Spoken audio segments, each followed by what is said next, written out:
Hi, everybody. This is Matthew Catalin, CEO of Increase Media, and I have a really, really special guest today. Someone that's a best-selling international author, holds events for personal development and reaching your full potential internationally, all over the globe, and is something that I really admire myself, and has been featured in the film The Secret, which most of people probably know. It's one of the most well-known movies in the self-help space.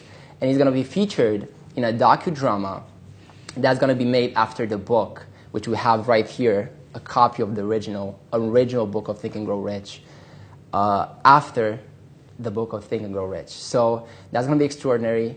Bob Proctor, thank you so much for having the time. My pleasure, Matthew. So one of the things I was wondering about, and I think this is something that maybe some people know, most people know your story and how you started out, but where did this all came from? You started from making $40,000 a year, being 25? Not 40, $4,000 a year. Yeah. So that's a lot less. And what happened? So you were doing that, right? You were doing your thing. What shifted in your mind? What changed? A lot of things. I think I was just waking up in the morning and going through the day and going to bed at night. But I think that's what most people do. And I hadn't gone to school. I only had 2 months high school. I never had a good job. But I couldn't hold a job. I wasn't a good employee. I would just do enough so I wouldn't get fired. But I got fired a lot. And I met a man, and Ray Stanford in Toronto, and I'm from Toronto. And he got talking to me. He said, "Why don't you change the way you're living?" Well, you know, it never entered my mind that I could or that I should. I didn't give any thought to it. And in looking back, I don't think most people do. You know, people that are watching your material or that are familiar with me or my seminars, they're thinking of what they're going to do with their life. But they're in the minority. 90-some% of the population are lost. And I was. I had never done anything of any consequence. I was earning $4,000 a year. I owed $6,000. So, I mean, if I had taken all the money I earned for 18 months and paid debt, I would have just broken even. I was not happy. And he said, "Why don't you change your results?" Well, like I said, it never entered my mind that I could. And then he asked me, do you read anything? And I said, "No, I can't read." Now, I could read. I didn't. I think I read about as well as most people. The average person reads at about a grade 7 level. And that's because you learn to read by the time you're in grade 7, and then you never improve upon it. And he gave me this book. And this is the book that's in Think, that Sean used in Think. And the book has fallen apart. I mean, I've been reading this every day for over 55 years. It was 55 years a couple of weeks ago. And everything in my life started to change. Like he said in here, you've got to decide what you want. Well, that never entered my mind, you know. I would wake up and I just wanted to get the debts off my back. I wanted to get through the day. To think that you could sit down and take a pen and write out what you want and then get it, that was the furthest thing from my mind. I mean, I just didn't, that never entered my mind. But that's what he got me to do. And he talked to me for a while. Well, it ended up, I said I wanted $25,000. I mean, that would be like maybe you saying right now you want $1 billion. I mean, it was so far out of my reach that I didn't even know anyone with $25,000. And I didn't believe it. But he said, if you do exactly what I tell you, you can have anything you want. Well, I not only didn't believe it, there was no way I could believe it. But the way he spoke to me, he had such conviction. I knew he believed it. At least I believed he believed it. And then he said to me, why don't you do what I'm telling you?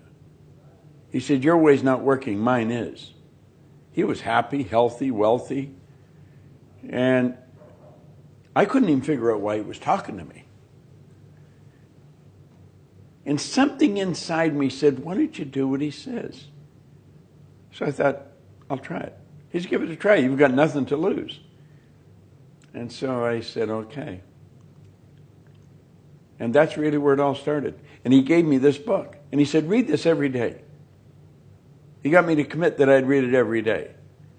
Well, that's a thick book, you know, for a guy that doesn't read. I've never read a book in my life. I was 26.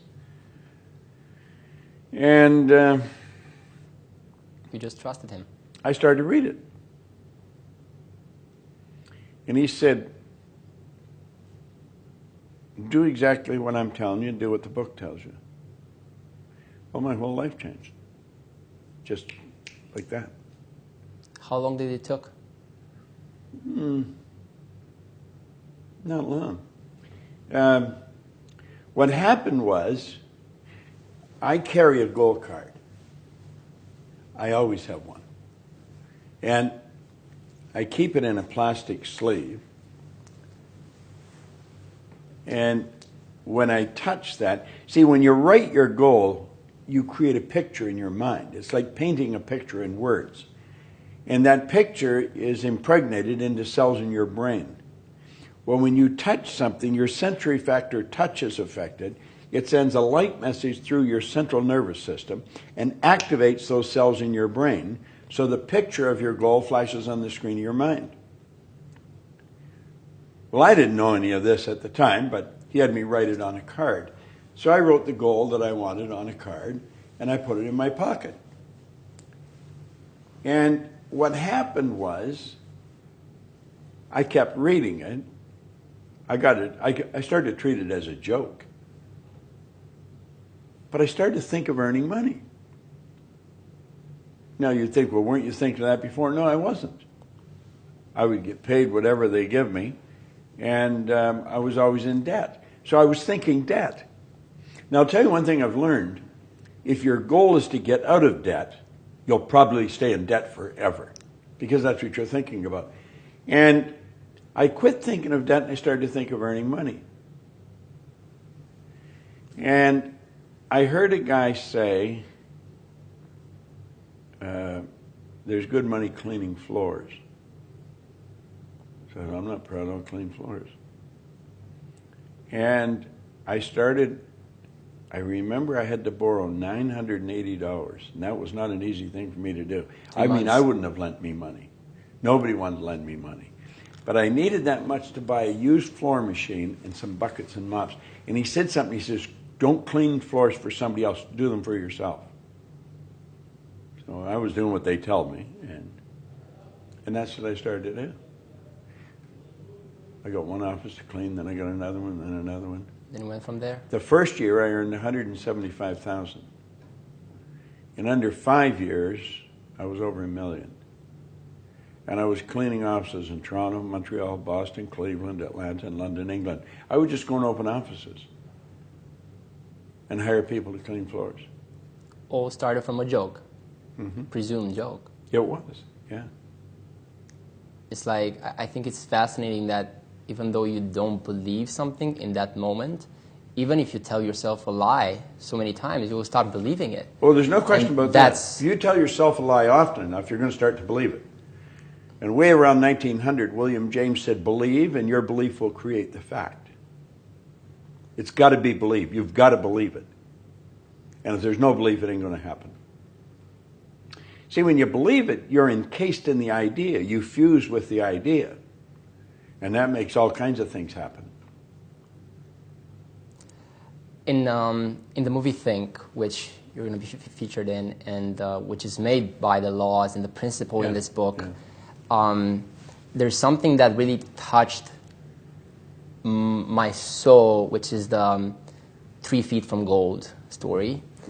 which I think a lot of people resonate with, because so many people, I think everybody has goals, everybody has aspirations, everybody wants this and that, but so many people just don't get them immediately and quit.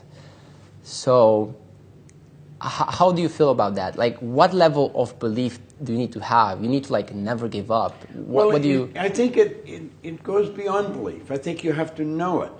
You see, when you believe it, there's no quitting. You never quit. It doesn't matter what happens. You don't quit. Quitting is never an option. The people that quit, they never really bought into the idea in the first place. See, you get it on three levels. The second you think of something, you've got it intellectually. When you get emotionally involved, you've got it on a spiritual or emotional level. Well, then that expresses itself through the body. Body's just an instrument of your mind.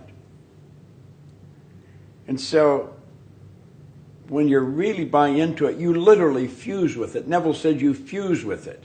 And this causes all kinds of things to happen. You're dealing with electronics. You're dealing with energy. Like the second you think something, that's all you need. See, you live on frequencies. You think on frequencies. Your phone operates on frequencies. And it's like magic. You're in Romania, are you? Right. I'm in Toronto. Yes. If I've got your number on my phone, I could take a picture of something, hit it like that. You've got it in Romania. Simultaneous with me sending it, because when you get into the mind, there isn't any time or space. It's just immediate. Yeah. Well, you're living on frequencies. Now, when you think of something, what you've done is you've flipped your brain onto a higher frequency. The very fact you can see it is all the proof you need to know you could get it. What you have to do is raise your level of consciousness to that frequency. And then you will attract whatever's on that frequency. All the good you need to manifest the idea. Carnegie said that way back in 1908 to Hill. When Carnegie commissioned him to write this book, he said, any idea that's held in the mind, that's emphasized, that's either feared or revered, so it could be bad or good, that's either feared or revered, will begin at once to clothe itself in the most convenient and appropriate form available. It starts to move into form.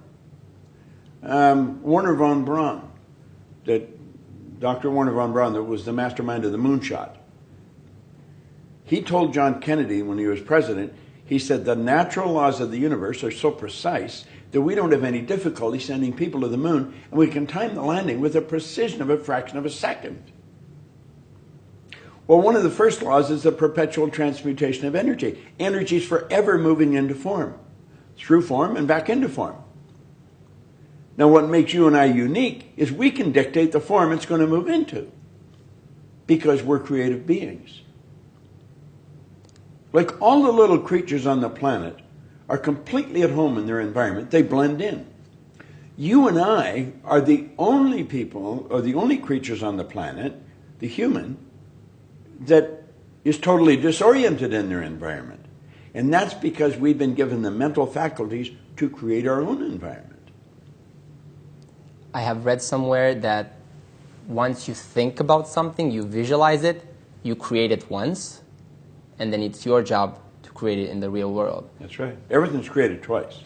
So you first create it Yeah. in your mind, and it's already created. Then you have to actually take it from that world in the material world.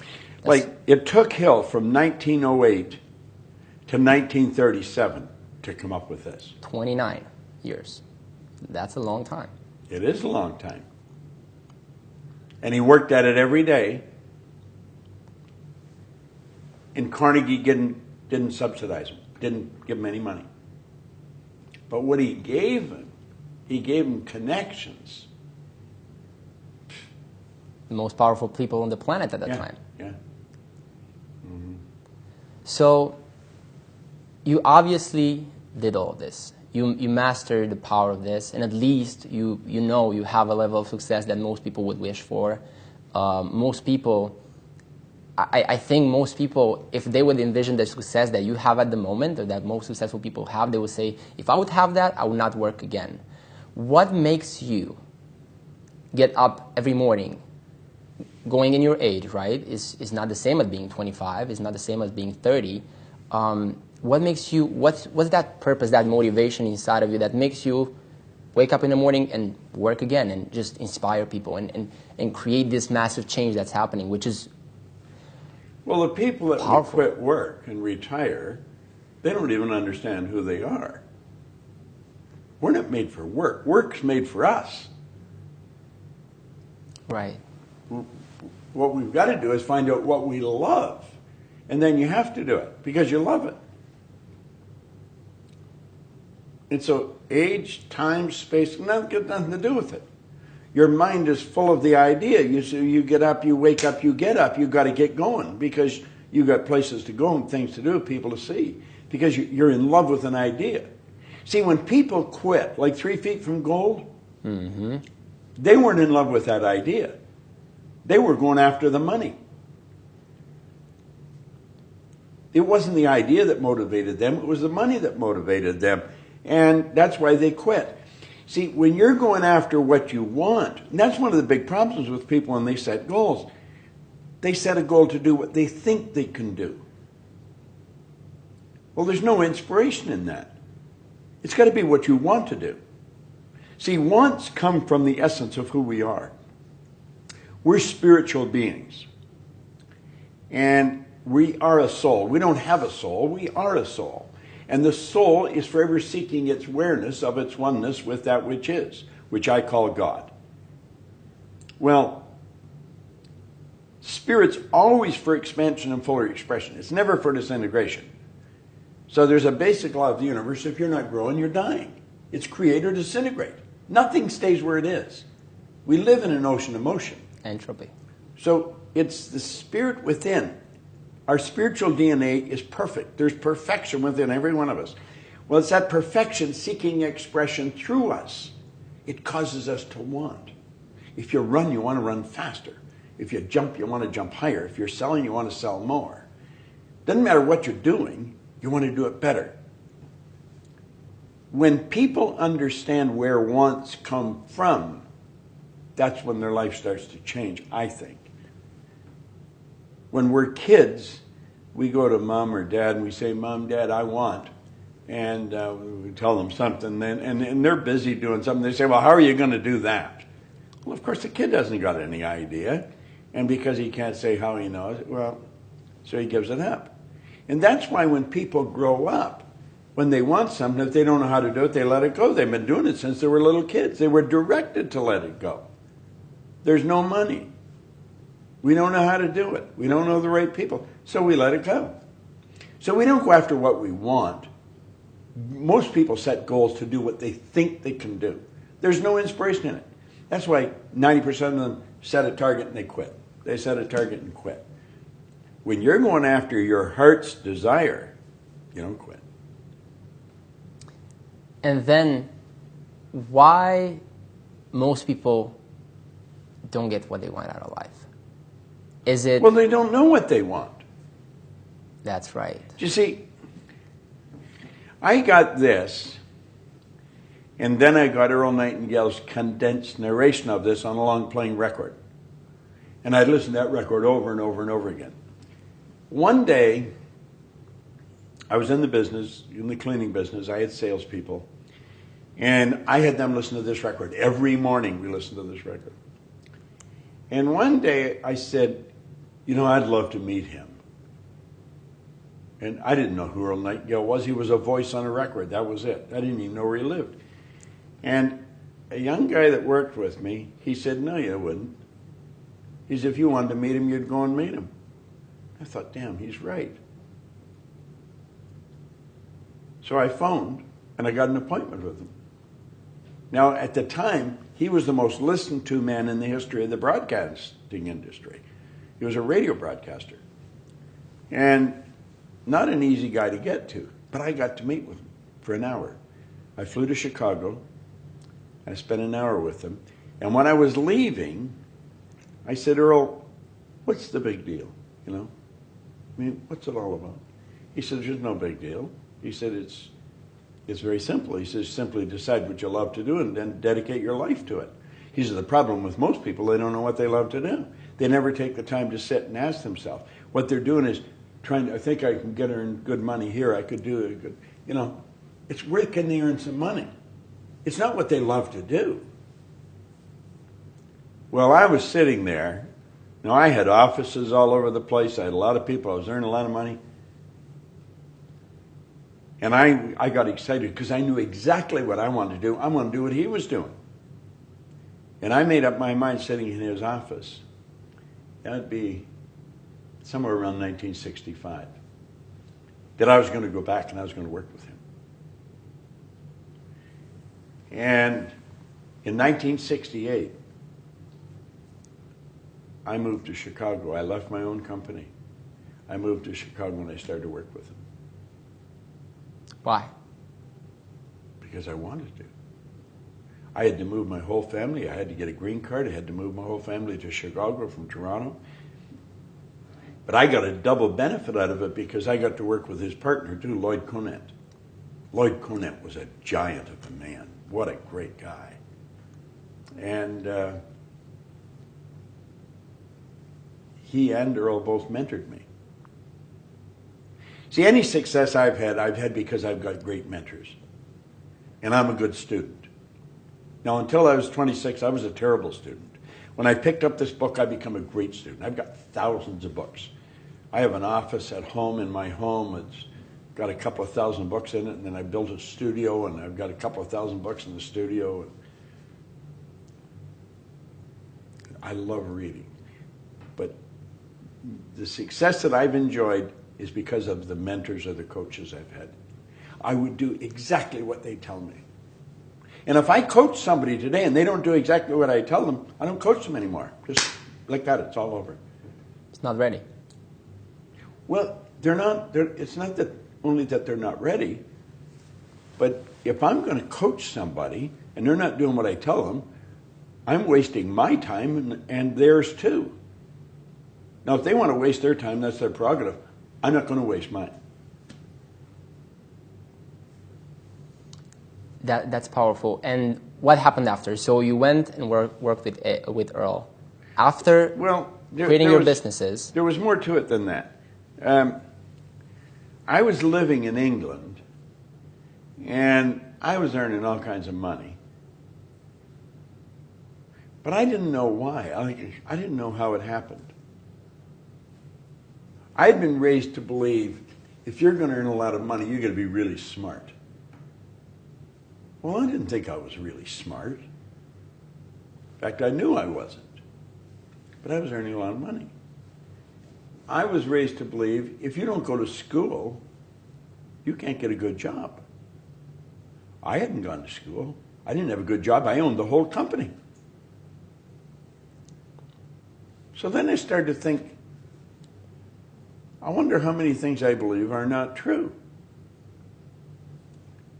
Now, I was doing very well, but I didn't know why I was doing very well. I was what you call an unconscious competent. In general, that's where most successful people are. And so I made up my mind I was going to figure out why was I winning. And then I really started to study. And that's what took me to Nightingale Conant. It took me 9.5 years. And when I figured it out, all I wanted to do was teach it. And that's all I do. Yeah. And when you do what you love, isn't it that there's like an infinite amount of energy? Well, you see, you don't get energy. All the energy there ever was or ever will be is omnipresent. It's evenly present in all places at the same time. You don't get energy, you release energy. You're just an instrument that energy flows through. Desire is the triggering mechanism that releases the energy. When you've got the desire, you've got the energy. If you haven't got any desire, you haven't got the energy. So you're just blocking it. Well, yeah, exactly. That's exactly what you're doing. See, you're a channel that it flows through. And when there's no desire, you're just a wall. That's all. Blocks everything. So powerful. So you're saying you've been reading this for the last 50 years? I'm in my 56th year. And now there's going to be a whole movie made about it. It's going to probably touch millions and millions and maybe even like the whole planet, because it's going to go worldwide, internationally. You said that you're reading this every day. What are some other things, other rituals, other habits that you have made for yourself and that make you what you are today and keep you? Well, there's not that many.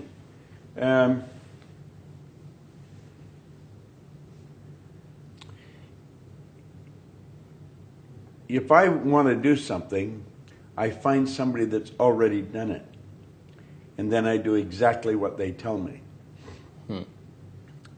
It's a simple rule to follow. I don't read novels. I don't watch movies. I'd watch documentaries or things like that where I can learn. I'm only interested in studying something that can cause me to become more of what I'm capable of being. See, I think we're all hardwired to do something really special with our life. And that's all I want to do. I'm really good at what I do. I could walk by a person in the hall and like that, I could tell them exactly what they're like. I could read their energy like a book. Everything goes on the inside, shows on the outside. See, we're gifted with faculties of the mind that the average person knows nothing about. You have intuition, the will, reason, imagination, perception, memory. That's what separates us from all the rest of forms of life. We go through school and never learn anything about it. Like you'll hear people say they have a bad memory. There's no such thing as a bad memory. Everybody has a perfect memory. It's just weak. They've never developed it. Our imagination. Your imagination is the most magnificent. Hill said it's the most marvelous, miraculous, inconceivably powerful force the world's ever known. I can use my imagination to project myself into the future and bring the future into the present and start living there. You work from the imagination. You don't work to it. You work from it. Backwards from the result. Yeah. Oof.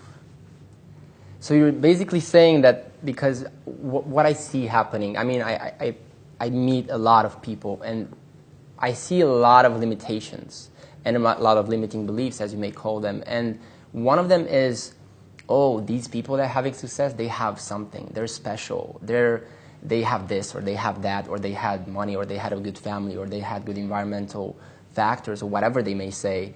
And what you're basically saying denies all of that. Like, how do you make those people, which is most people, get rid of those limiting things that they have? Oh, I cannot do that. I have a bad memory. Or... No, they're the only one that can do it. Nobody can do it for them. Nobody can do it for you. Nobody can do it for me. You got to do it for yourself. You've got to wake up. You see, all we're ever going to get is awareness. We've already got everything. The only thing we lack is the awareness of what we've got. We're God's highest form of creation. There's nothing on the planet that will equal us.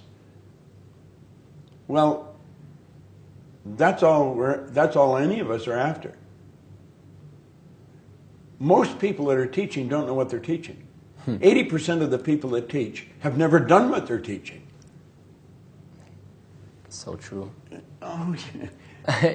You know. It's, there's very few people who understand this. Very few. Really understand it. I've been in it. I think probably I'm in the business longer than anybody's been in the business that's still living. I think Jim Rohn come in. Wonderful guy. Almost a year ahead of me. And you only met him once. Jim and I worked. We both got hired to work for a company, the same company at the same event. And so that's when we met each other. Now, we knew of each other. I think we respected each other. But we're like thieves in the night. We're always traveling somewhere, going somewhere to do something. Jim knew what he was doing. Most people in this business, I don't think really know what they're doing. There's a few that do, but most don't. Like I think Jack Canfield does. I think Mark Victor does, you know. Jim certainly did. Probably like under 3%. The rest are just like just following the trend, following what they think they should be, not what they really are. So let's just say I'm someone at home watching this, and I have a goal. I want to, maybe I don't want to make $1 billion. I just want to make sustainable income for my family, $120,000 a year. Let me digress for a second, then I'll come back to your question. You just said something interesting. I don't want $1 billion, I have worked all over the world. I mean, all over Asia, China, South America, North America, Europe. And I'm always asking people, what do you really want? And I have found most people don't want to be really wealthy. What they do want is they don't want to have any financial concerns. If they want to buy a new suit, they can go and get one. If they want to take a trip, they can take the trip. If they want a new car, they can get the new car. They don't want to just run out and spend or buy. They don't want to have any financial concerns. 2, they want to wake up in the morning excited about how they're going to spend their day. Oof. And the 3rd, they want to mix with people who are upbeat and creatively productive. Those are the 3 things that people really want. So in answer to your question, if somebody's watching, what's the first thing they should do? Well, the first thing they should do is understand why we have goals. Not just to set a goal, because most people don't set goals right. They're operating with a limited level of consciousness, so they're thinking, if I could get a little more money, and if I could get him to help me and her to help me, and this happened, then I could do this. Maybe this is get a new car. What we've got to understand is we're trading our life for our goals. Literally trading our life. Would you trade your life for a car or a house? I don't think so. So it's got to be something really meaningful. And we're not taught to think this way. We should sit down and don't give any thought to where the money's going to come from, where the help's going to come from. It's what do you really want? Like Ed Hillary was a beekeeper in Auckland. That story. He wanted to climb Mount Everest. It had never been done. People died trying to do it. He went in 51 and failed. He went back in 52 and failed. In 1953, he stood on top of the mountain with Tenzing Norgay. But he didn't know how to get there until after he had got there. Edison didn't know how to illuminate the world until after he had done it. The Wright brothers were bicycle mechanics in Dayton, Ohio. No one believed you could fly. They had been trying it for years. But they saw it. But they wanted to do it. They didn't know how, and they couldn't tell you until after they had done it. Now, the first flight only lasted 12 seconds. And the naysayer said, yeah, but they only were up there for 12 seconds. They said, we not only got up there, we kept the damn thing up there for 12 seconds. So when a person sets a goal, they've got to say, what could I want? If I just let my mind just wander, use my imagination, how do I really want to live? That's what they should be doing. That's where it should start. And then don't listen to anyone that tells them they can't. Go to someone who has done something and ask them, what should I do? And then do exactly what the person tells them. Simple formula. It's not very difficult. If it had been difficult, I wouldn't have figured it out. Then what's stopping people? Ignorance. Ignorance. That's all the problems in the world come from ignorance. That's the purpose of life, to overcome ignorance, develop awareness. The only way to overcome ignorance is through knowledge. And the only way to get the knowledge is to study. Most people, they finish school, close the book, say, that's over, I'm never going to open another book as long as I live. you're screwed. It's all over. So that's powerful. That's really powerful. When I think about achieving anything, I think I've been fortunate enough to have a level of confidence that allows me to just, that unconscious, how you said, unconscious competence. Unconscious. Well, see, Yes. here, stop and think of any large company. I don't care, anyone. Right. You can go to the leaders of that company and you can say, who are your stars? I mean the ones that are really making it happen. And they've all got a few. Say, what are they doing that's so different? Why don't you find out what they're doing and teach it to everybody? Oh, well, everybody couldn't do it. Why are they doing it? You know something? The stars don't know why they're stars. And they'll say, well, they're smart. Some of them aren't very smart. Smart's got nothing to do with it. They have shifted their paradigm. They've knocked the wall down and they built an image and they followed the rules. They just didn't know what they were doing. I didn't know what I was doing. I was earning over $1 million a year. I had no idea what the hell I was doing. I'd say I was cleaning offices. That was almost incidental.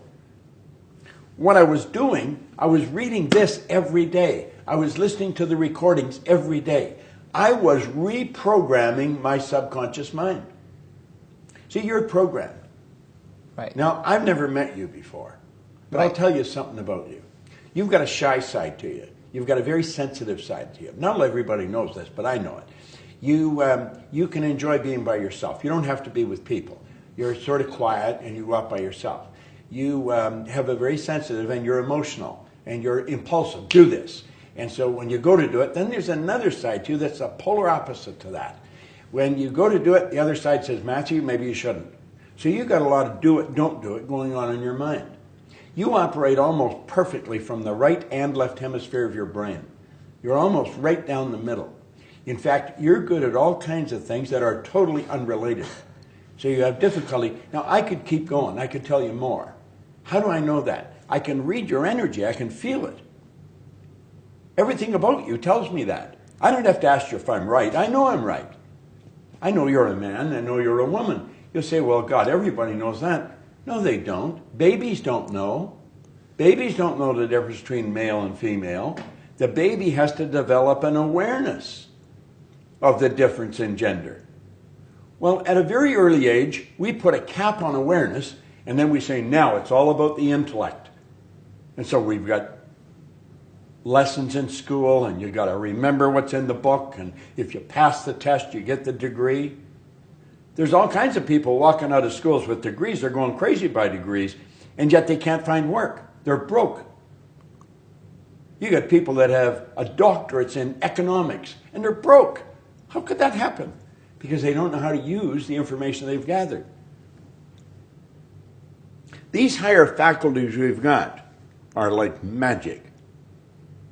In fact, that brings up something in my mind. I work conventions a lot. I haven't done as many lately as I used to. Frequently at a convention, they'll hire a magician, an illusionist sometimes. And if I'm working the same convention, every now and then the magician will want me to be part of the trick. And so I see how these things are done. Well, they may have a box and they have a pretty girl in a bikini or something. They put her in the box and he takes and taps the box a couple of times like that. I jump out of the box. And the people are blown away. They say, how the hell did that happen? Well, if you knew how it happened, it's so obvious. The biggest job for the magician is to know that you don't know what they're doing. They're going to remember that. When you find out what's happening, it's not magic any longer. But when you study your personality and you study life and you study your mental faculties, that's real magic. And abracadabra by itself means what you say becomes. I didn't know that. Yeah, I just found out that, that's interesting. last week. from a magician. He said, See, like, I you know learned why I something. say abracadabra? What I say becomes. And I was like, that's right. That's very good. It's very good. So What is abracadabra? What is it? Aramaic or- abracadabra is when they do the trick. Oh, yeah, no, but I mean, what language does it come from? It's the meaning of it. I don't know exactly, but it definitely means, if you search abracadabra on Wikipedia, it says meaning. What you say becomes. Which That's very means your interesting. words create reality. Sure. Which is exactly what we're looking for. So I had so many questions, but I'm not gonna ask any of them. I think this is so interesting, so I want to keep the flow like this. I have a theory, and I want you to really elaborate on it. Most people say, "Oh, I'm depressed." Like there's some percentages in America, like so many people They are probably depressed. are depressed. Yeah, and like, how can you be depressed? You're a human. You have the power to control your own will. How you're depressed? And what I think happens is when you cannot see a better future. I can tell you exactly what happens. I can tell you exactly what happens. What? I quoted Andrew Carnegie a few minutes ago. He said, any idea that's held in the mind, that's emphasized, that's either feared or revered, begins at once to clothe itself in the most convenient and appropriate form available. Depression it starts out from ignorance, doubt, and worry. I've got a chart, I show it. Doubt and worry is on the negative side of life. Understanding is on the positive side. Right. Doubt and worry comes from ignorance. Understanding comes from knowledge, but you got to study to get it. Doubt and worry are a psychic disease. It's an intellectual exercise. They're using their intellectual factors to build a negative idea, and that's all they see. They take and internalize that, and they get emotionally involved with it. It goes from doubt and worry to fear. They've emotionalized the doubt or worry. Turns into fear. The fear is in the emotional mind, and the emotion must be expressed through the only instrument it can be expressed through, the physical body. So it moves the body into a state we call anxiety. Anxiety is never expressed. Anxiety is suppressed. You don't know The where to have it. suppression turns to depression. They bottle it up inside. They suppressed the fear. It turns into depression. The depression turns into disease. The disease turns into decay. St. Clair Lewis was right. He said, we don't die, we kill ourselves.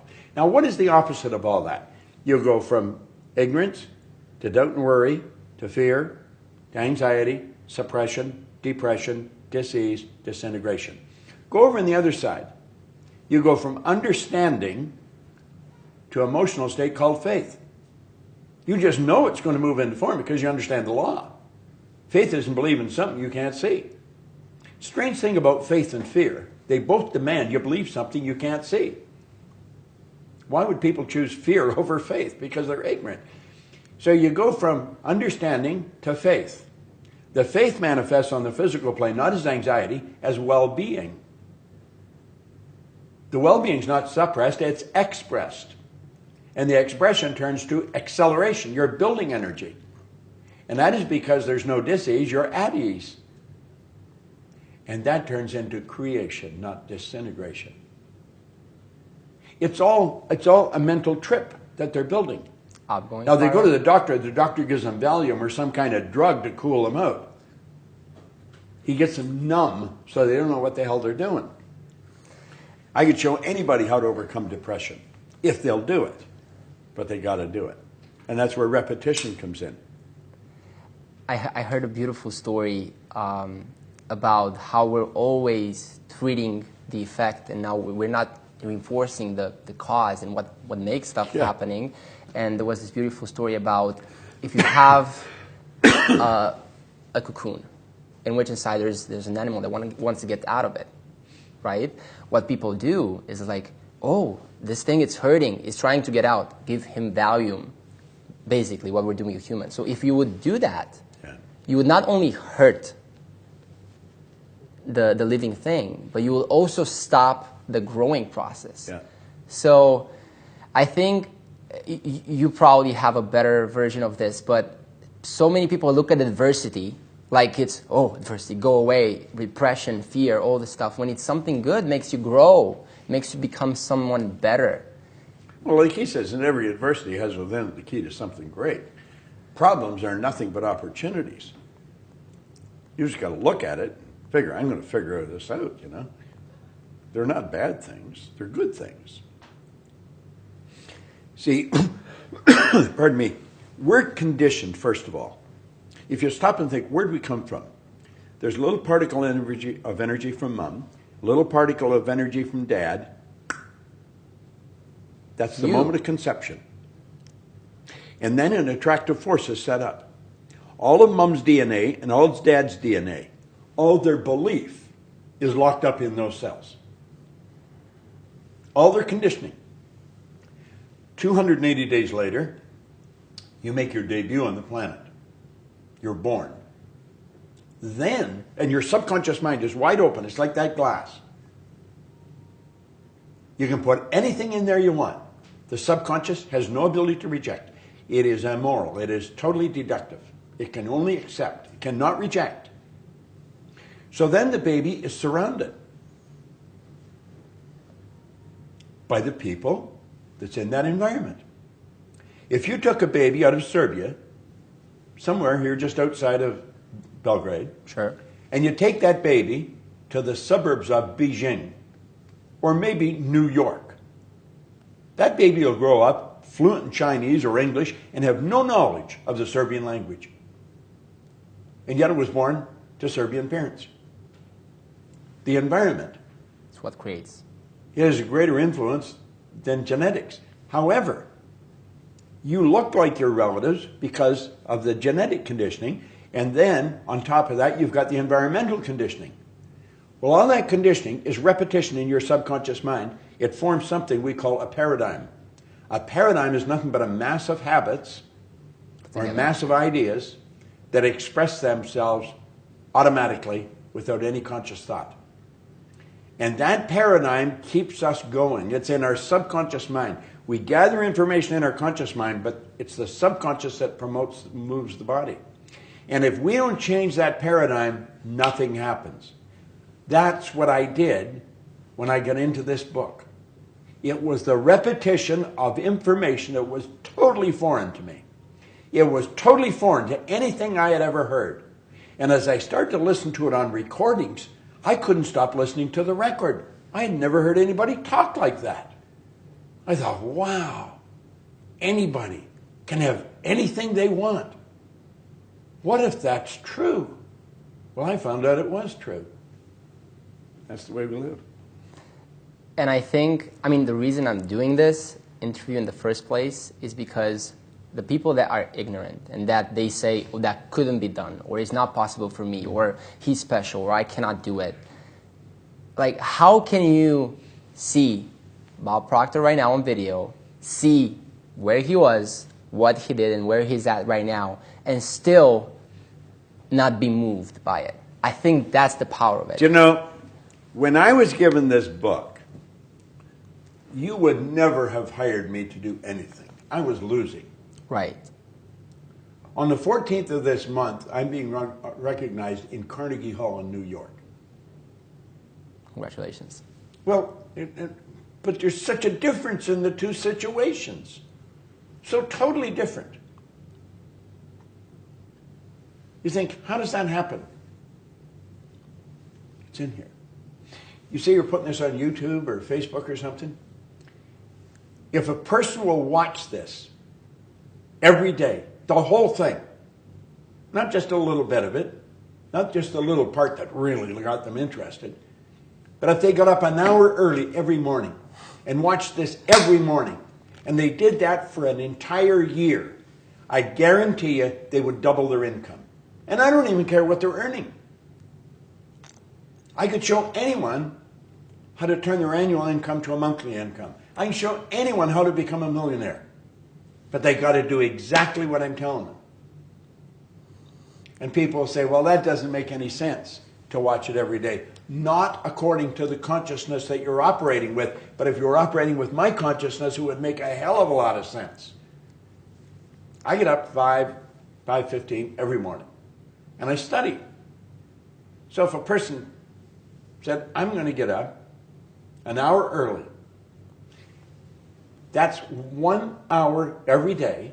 That's 9 40-hour weeks in a year. So you'd be studying what we're talking about, concentrated study for 9 40-hour weeks in a year. Their life would just totally change. Just to prove that point, when I was 15, I didn't read anything to that point. And somehow I got a video of you showing subconscious mind, conscious mind, how things go in and how things work. And I was like, wow, that's interesting. I started being curious. So from that point, I was like, this doesn't make any sense. I'm going to trust the process. Let's give it a try. For 1 year, I woke up 1 hour earlier and read, which would make no sense to me at that time because I was going to school. Like, I was taking away from my sleep. Like, and I just read, like, I think 100 books that year. And now I have my own agency. I couldn't be more happier about what I'm doing, and people are fascinated by it, but to me it makes no sense why you shouldn't be. So it's just like, what you just said, I did. And in other words, because what I convinced in my mind was like, I may not believe in it right now, I'm just going to trust it. You're doing something else that you probably wouldn't talk about, but I know you're doing it.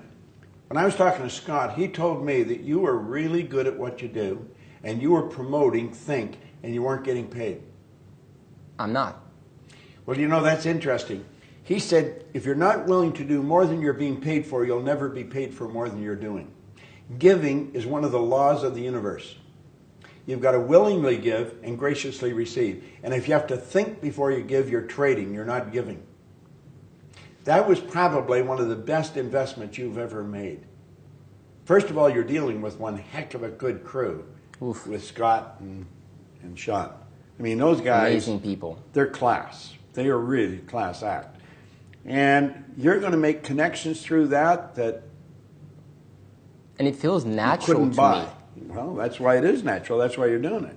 And I think when I started the agency I have right now, I have a media digital agency. Every one of my friends that had agencies and I was connecting with, like, oh, you should charge $20,000 up front. And it felt so weird to me. Like, how can I charge someone without giving them something back first? It feels so weird to me from a reason or another. And I just went and just offered my services freely. Now I don't have to do that, but I did it for this because I feel it's so powerful. And people saw, like, wow, it makes sense. You're giving me this value. It makes an enormous amount of sense to just give you a percentage of it. And that's how I'm able to make hundreds of times more than the average of my country, which is even, I think it's close to Serbia, which is nothing in terms of, like, but that's exactly powerful. But you see, well, what you just said is a good example too. Most people blame their environment. Like, there's people here in Serbia. I heard it 3 or 4 times today. I was in 2 or 3 of the television stations, and they were telling me about the economy here. You know, it's how bad it is. There's tough times. I said, it got nothing to do with it. Nothing to do with it. I said, I was over in Dubai here not long ago. They're skiing in the middle of the desert. In the mall. Skiing, ice skiing. Don't tell me that the environment. Oof. Think about it. Exactly. Think of what we're doing today. I mean, just this recording, and it'll hit millions of people. You'll get millions of viewers on this. It's just going to go up and up and up. How's that happen? I've got a studio that I built in my backyard, and it's got 4 cameras that I can work. I can work it myself. I have an IT guy in Phoenix, and he can come in and switch cameras for me. I can stream all over the world from my own backyard. And I think, it's so magic. I walk up and maybe walk 50 feet. And I live in Toronto, so it snows in Toronto. I had the heat, I had the sidewalk heated between the house and the studio. So it doesn't matter if it's snowing, there's no snow. And I walk into my studio, and I can go all over the world from there. How's that happen? It happens because we're aware of how to do things. So if somebody's watching this, What you've done in the past has no bearing on what you're going to do in the future unless you let it. Mm-hmm. It doesn't make any difference. Everything that's happened in the past has been absolutely essential to make you who you are, to prepare you to do what you're going to do. When the movie Think comes out, you not only want to watch it, you want to get your head right into it. Watch it 1,000 times. Because now there's no excuse. People say, I don't want to read. Okay, here's the movie. What's your excuse now? You don't have any. Yeah. See, that's what a book is. A book is a movie painted in words. That's what a book is. You're just going from one picture to another. So definitely, the movie's probably going to come out 3-4 months from now, which is starting 2017, and it's definitely for anybody watching this is like, if you cannot read a book for whatever reason, which you definitely should, like that movie is like this picture. Gold, yeah. They're doing a real top job on it. Yeah. It's amazing. Like I'm Scott's really, a phenomenal director. The whole crew is just, the energy there is so incredible. Yeah. It's impossible I for loved something working on that with them. Jeez, I just loved it. Yes.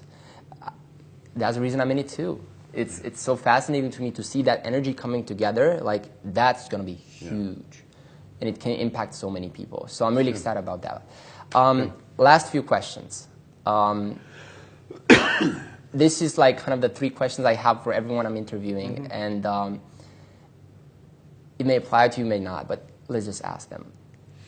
If you were right now to be standing in front of your 20-year-old self, let's just say I'm you, 20 years old, and you're now you right now, with the mind you have, what would you say to yourself in a few sentences? So you don't have an hour. You just have like 2-3 minutes. What would you say to yourself? What's the piece of advice? With what I know now? Yes.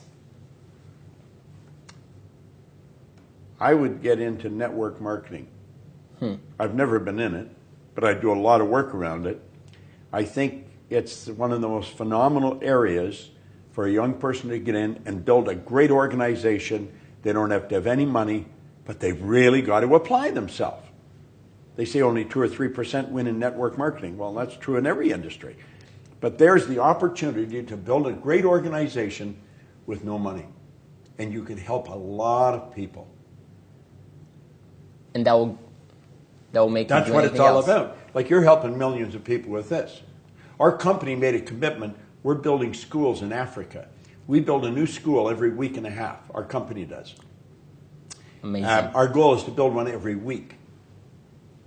And then every day. We're at a week and a half right now.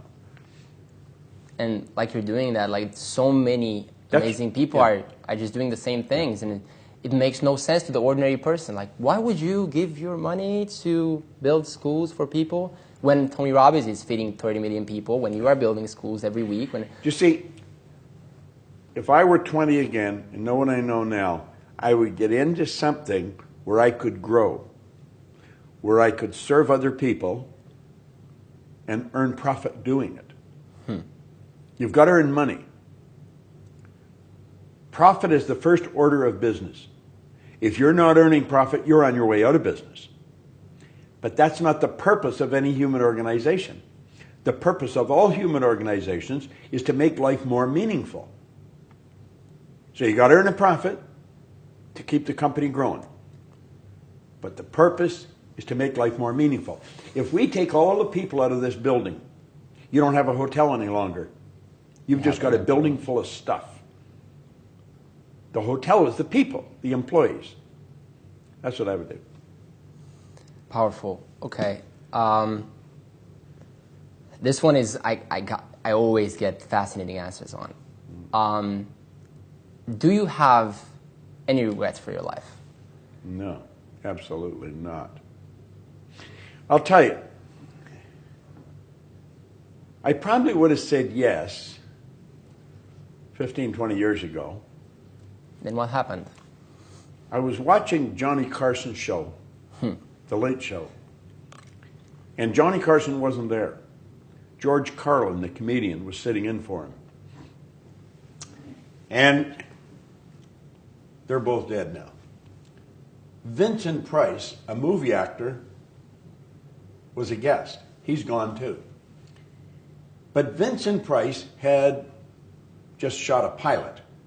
And of course they told the public on television it's a new series. Well, it wasn't a new series at all. They were hoping it would turn into a new series. They shot a pilot, and if they got good ratings, then they'd shoot a dozen more of them.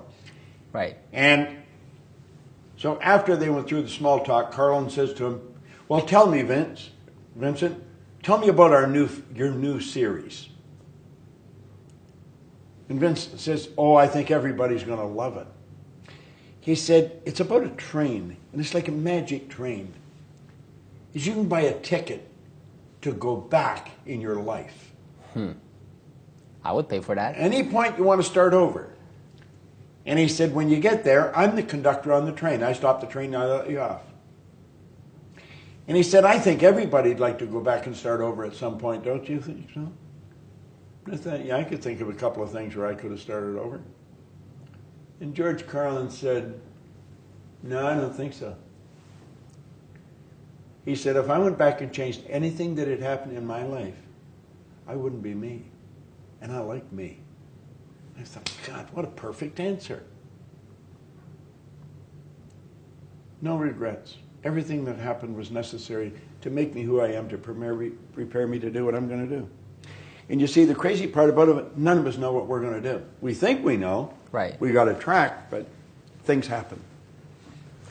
Because people have regrets. I mean, if you want to go to nursing home and just feel that for a minute, if you look in through their eyes, you can see there's regret. Well, most people do, but most people don't do anything. You see, I often say, how do you do something?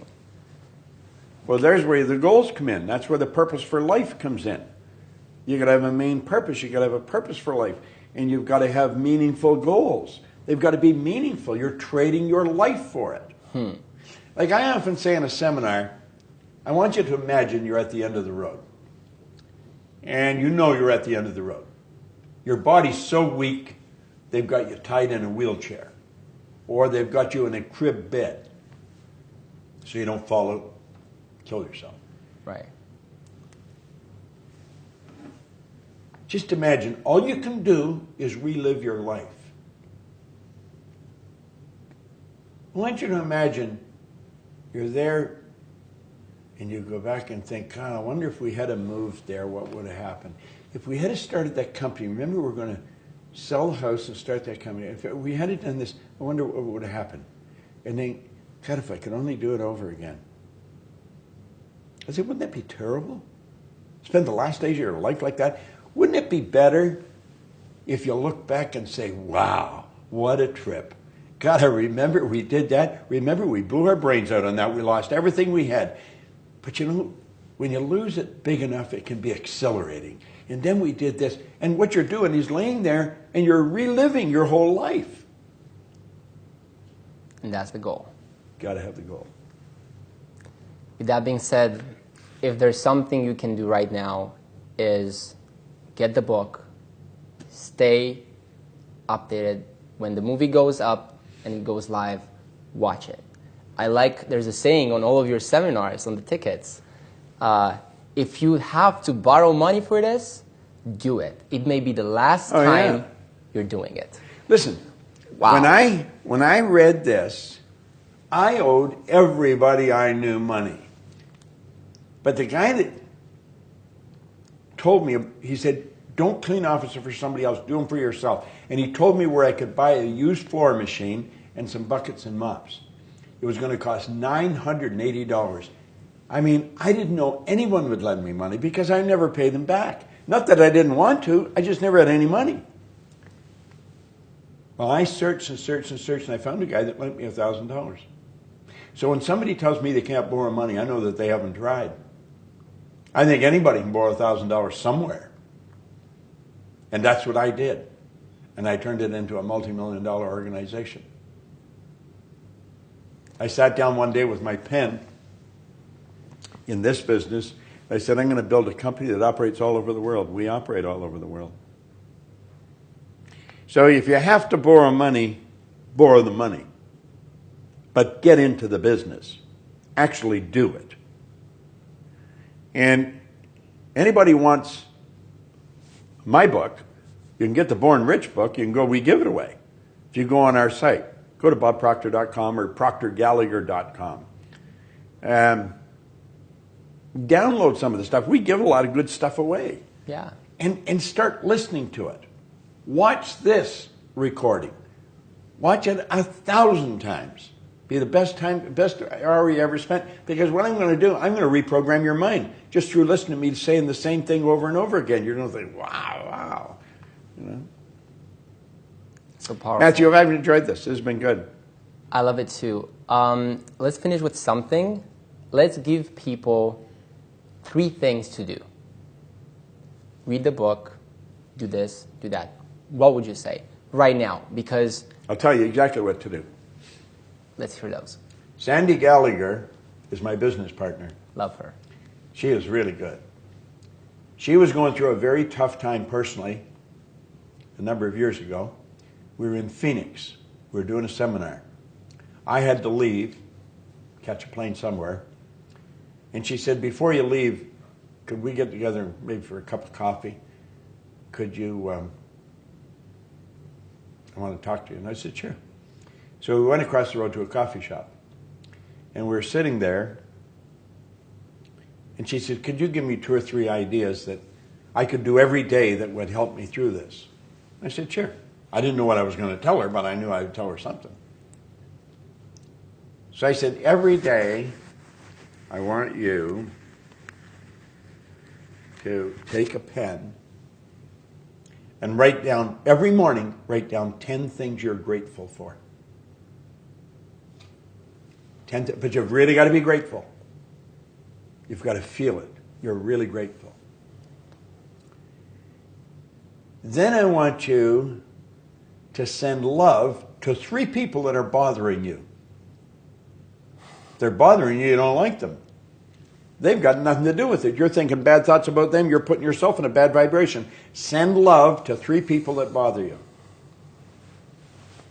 And then take 5 minutes and be quiet. Just be perfectly quiet and ask for guidance for the day. Everybody in our company does that every day. She started to do it like that, everything changed. In fact, my assistant, Gina, who's been with me over 30 years, she was working in Phoenix, and I phoned Gina, and I told her what I wanted. Within an hour, she had a pad printed at Kinko's and had it, the 10 things, one down to 10, you know. Send love to 3 people who bother you, be quiet for 5 minutes. Sandy was going to Hawaii with her sister and her mother the next day. She got pads made for both of them, and every morning they started to do that. It changed every one of their lives. We give that out now in a lot of our seminars, and we train the audience to do it. Start every morning, write 10 things that you're grateful for. Send love to 3 people that bother you. Be quiet for 5 minutes and ask for guidance for the day. It's a winning formula. Thank you so much, Bob. It's been an incredible experience. My pleasure. Thank you so much for taking the I time. want to congratulate your crew. You got a good crew here. Amazing crew, amazing people. And for the people that are watching this, just take that advice. Just trust it. Just trust the process. Give it a year. Give it 3 months. Give it 6 months. And then see what happens. This has been Matthew. Pleasure to have Bob Proctor. Just before, I want you to come here a little closer. Come here. I want you to take one of these things in your hand right now. And I want you to write down what you really want. Doesn't matter how you're going to get it. Write down what you really want. You'll be glad you did. Thank you so much. Let's get a round of applause. I feel this.